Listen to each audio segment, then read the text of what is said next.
Hello and welcome to Bobo Bunso Vintage Life. I'm Lisa. Thanks so much for joining me today with all things vintage sewing related, sometimes vintage knitting, which seems to prove very popular with you all, so I'm glad to hear that.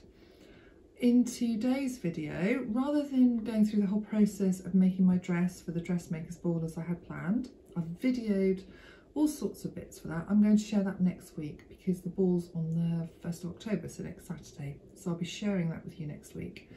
In today's video, I want to share with you some of the vintage finds that I've had, sewing related treasure, and some knitting, and things that I'm also making alongside the dress and what I plan to be making. So just want to share you all that and fire you up because I just feel like I've got ideas bursting out of my head and not enough time with my hands, but yeah, I'm doing my best. So hope to see you back here in a moment when I'll tell you more.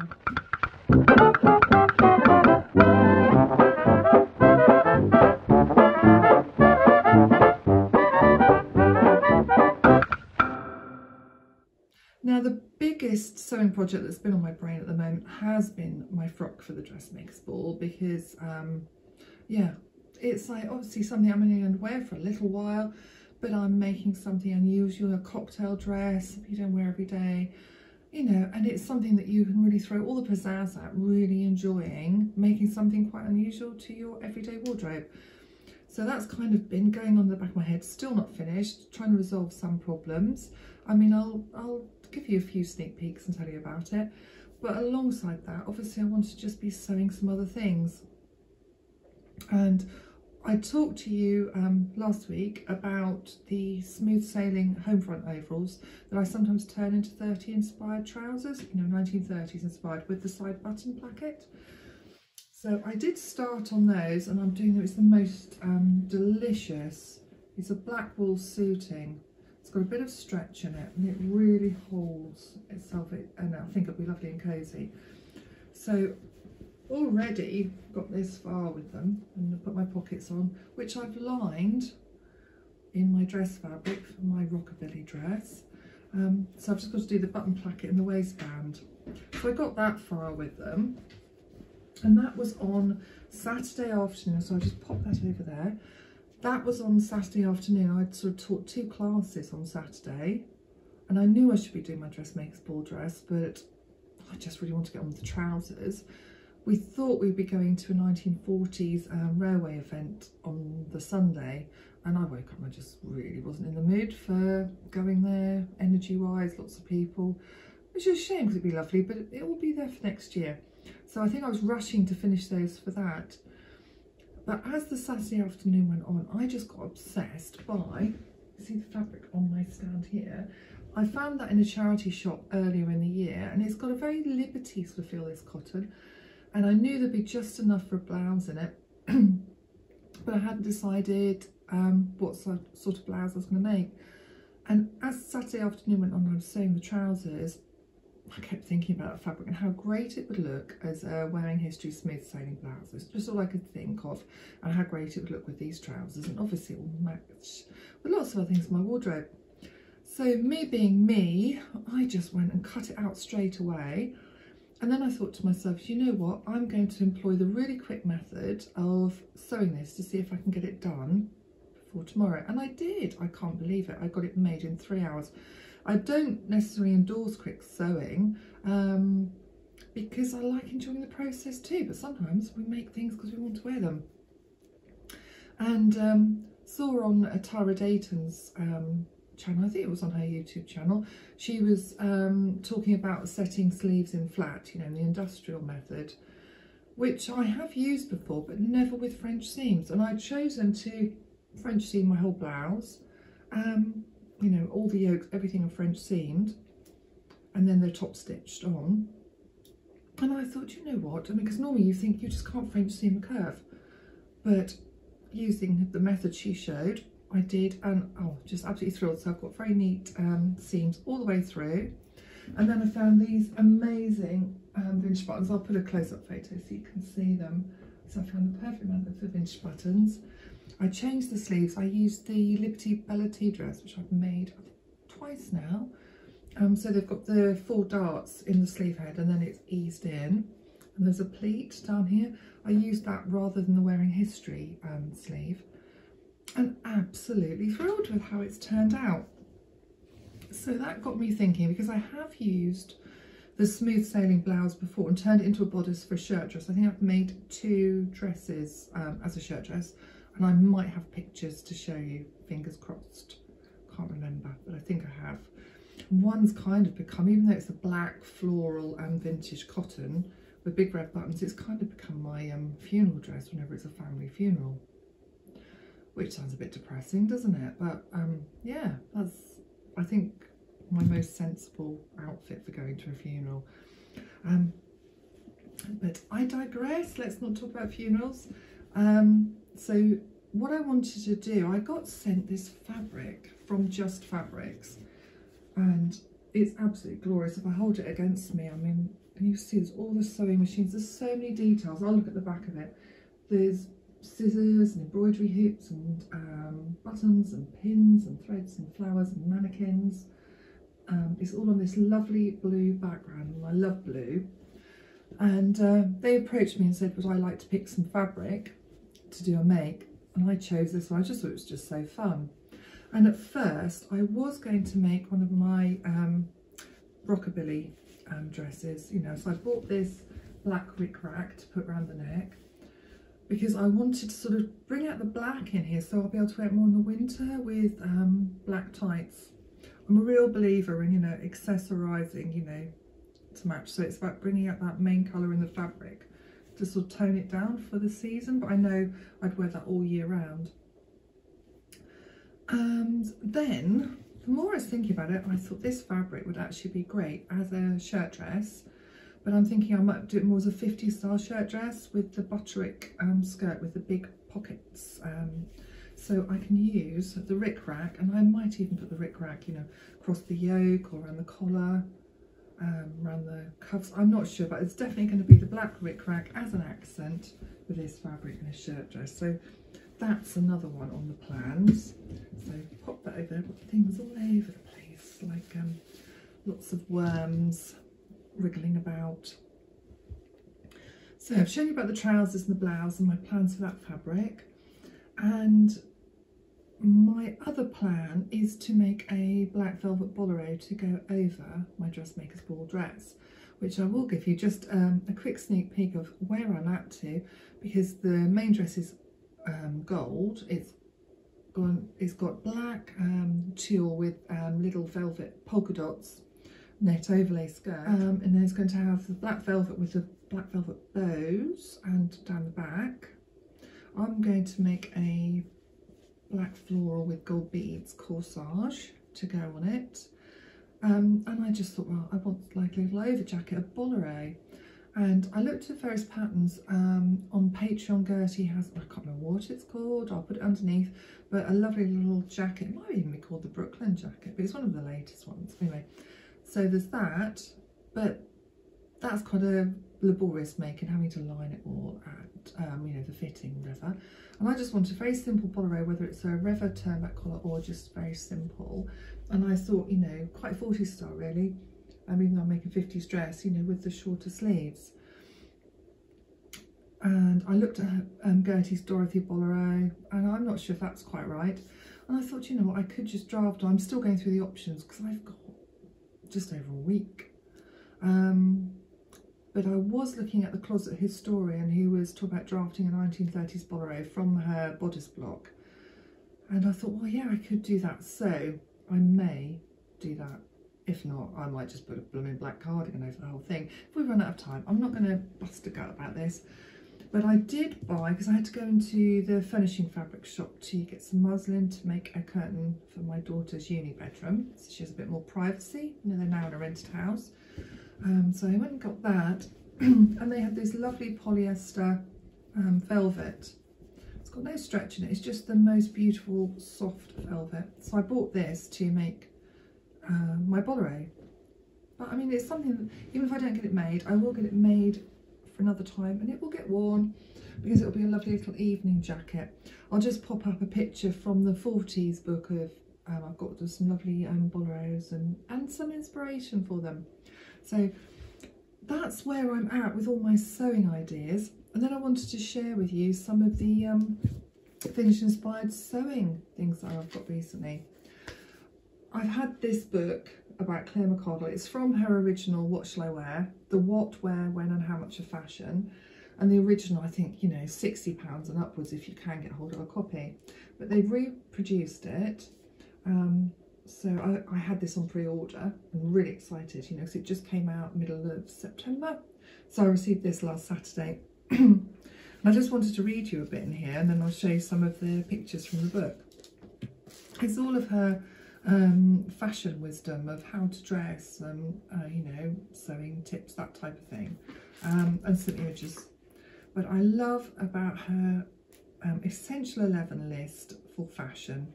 And it says, number 1, learn to see. Number 2, learn to sew. And obviously that's what I'm here for, you know, that's why I teach people, because sewing is just the most amazing thing. And then you can create everything that you dream of that will fit you, and you can be the person you want to be.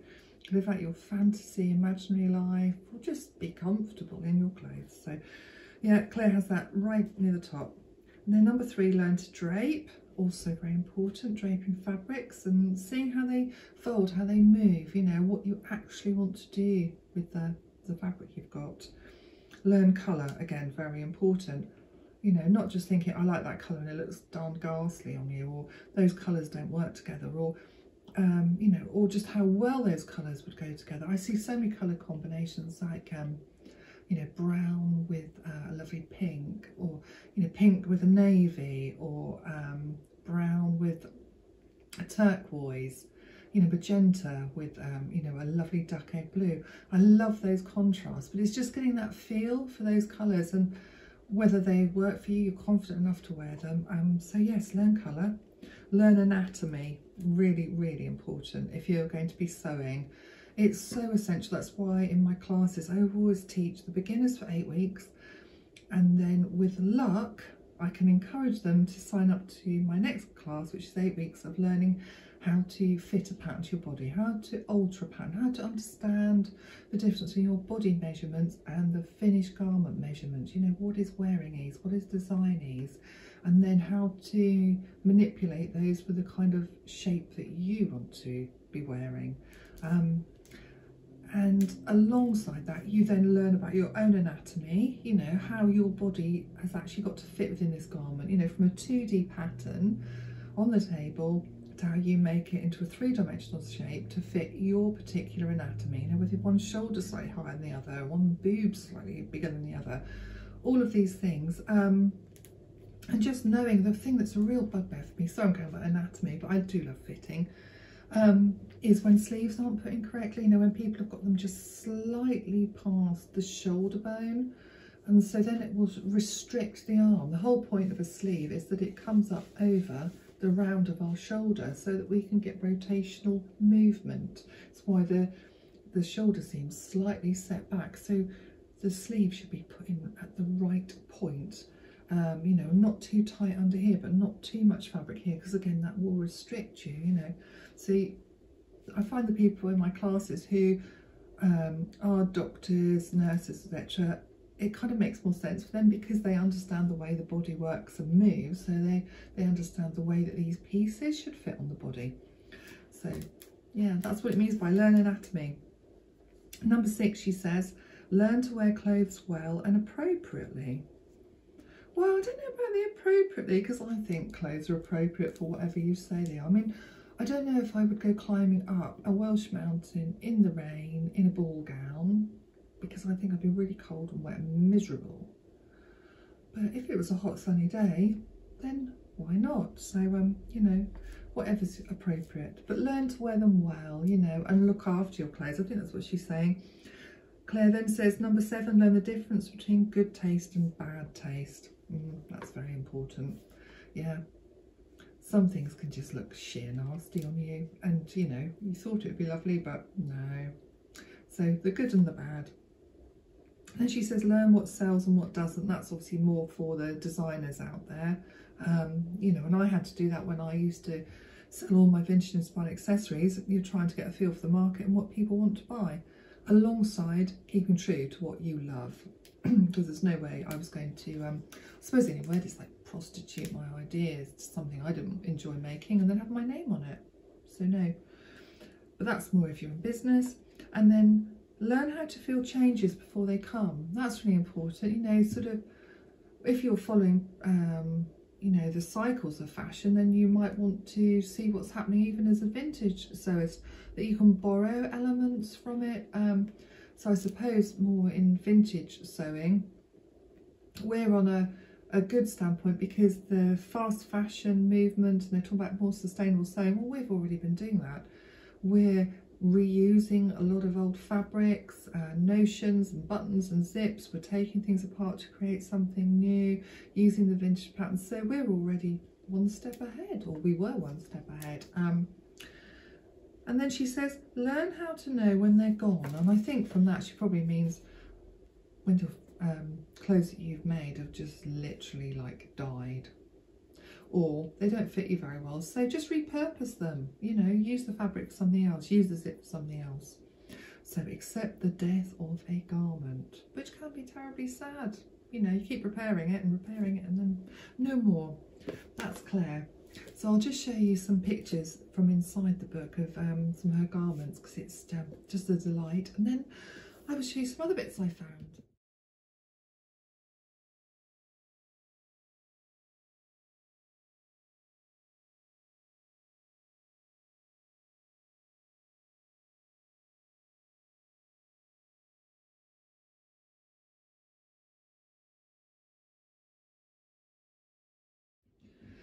So yesterday I had a day off and I went to the coast with a friend. We went into this place, Harbord's Artisan Vintage Emporium, which I do love to pop in when I'm there in Cromer. And I found some delightful things. I had to restrain back because there were so many beautiful 1930s velvet frocks. Some I think would have fitted me. A beautiful 30s silk sleeveless blouse, you know, with I don't know what you call it, jabot, but it was sewn on, you know, so it hung in folds, the frills. But anyway, that was just so beautiful. There was a CC41 unworn slip, far too small for me, but you know, just looked beautiful. But lots of things that I couldn't necessarily afford, but I wanted time to really look at them all, and I kind of whizzed round. And in a mother's room, I found so many patterns, so I just made my pick. I do regret a 1930s dress pattern I didn't pick up, but I was trying to stay within budget. But I found this amazing blouse pattern, this Simplicity blouse pattern. I just think it's absolutely gorgeous. I did say that I thought I needed to have long boots and a riding crop and be rather dominatrix in this blouse, to which my partner rather laughed, but I don't know if he laughed in pleasure or fear, but I just adore both these blouses. I will definitely use them. The sleeves are an absolute delight on this one. The collar, how it stands up, I love how she's got it tied, and the short sleeve version in my size. So total win. Adore this. You will be seeing this blouse made very soon, I assure you. So I was really thrilled to get that. And I got this slip pattern, 1950 slip pattern, again in my size. It's rather expensive, but it's just beautiful and in good condition. And the seller was there and she said these were her grandmother's patterns, and then she told me she'll be bringing more in. So yeah, I was very excited. So got those two. I also got this little scrap. I don't know what I use it for, but it's a small bit of brushed cotton, and it's absolutely beautiful. So who knows what I use that for, but it's too pretty to leave behind. It's just a small piece, but got that. I got, on another note, a novel called A Vintage Affair, about somebody opening up a vintage dress shop, and then she meets an elderly French woman who tells the story of the little blue coat. I really do think it's probably got part of the Holocaust and a mother losing her daughter in here, about somebody else's story, but I thought that looked a really good book to read, so picked that up. I also grabbed a copy of this. I've often wanted to have a look and read it. So it's Vintage Darling by Krista Wheel or Vile, forward by Celia Birtle, and Lulu Guinness is written in here, as well as what's her name? Gosh, my brain sometimes. Pearl Low, okay, what to call her, Poppy Low. Pearl Low. So, you know, it's all sorts of vintage tips and things in there. So it's just lovely picking these up secondhand. Now, for the knitters out there, I've never seen or heard of this book. I will show you some pictures through this. I'm going to flick through this in a moment. Highly recommend this book. There's knitting patterns from the 30s through to the 50s. And normally you get vintage knitting books, they're 40s and 50s, but not the 30s. So that's absolutely amazing. So I'm going to show you some bits inside that.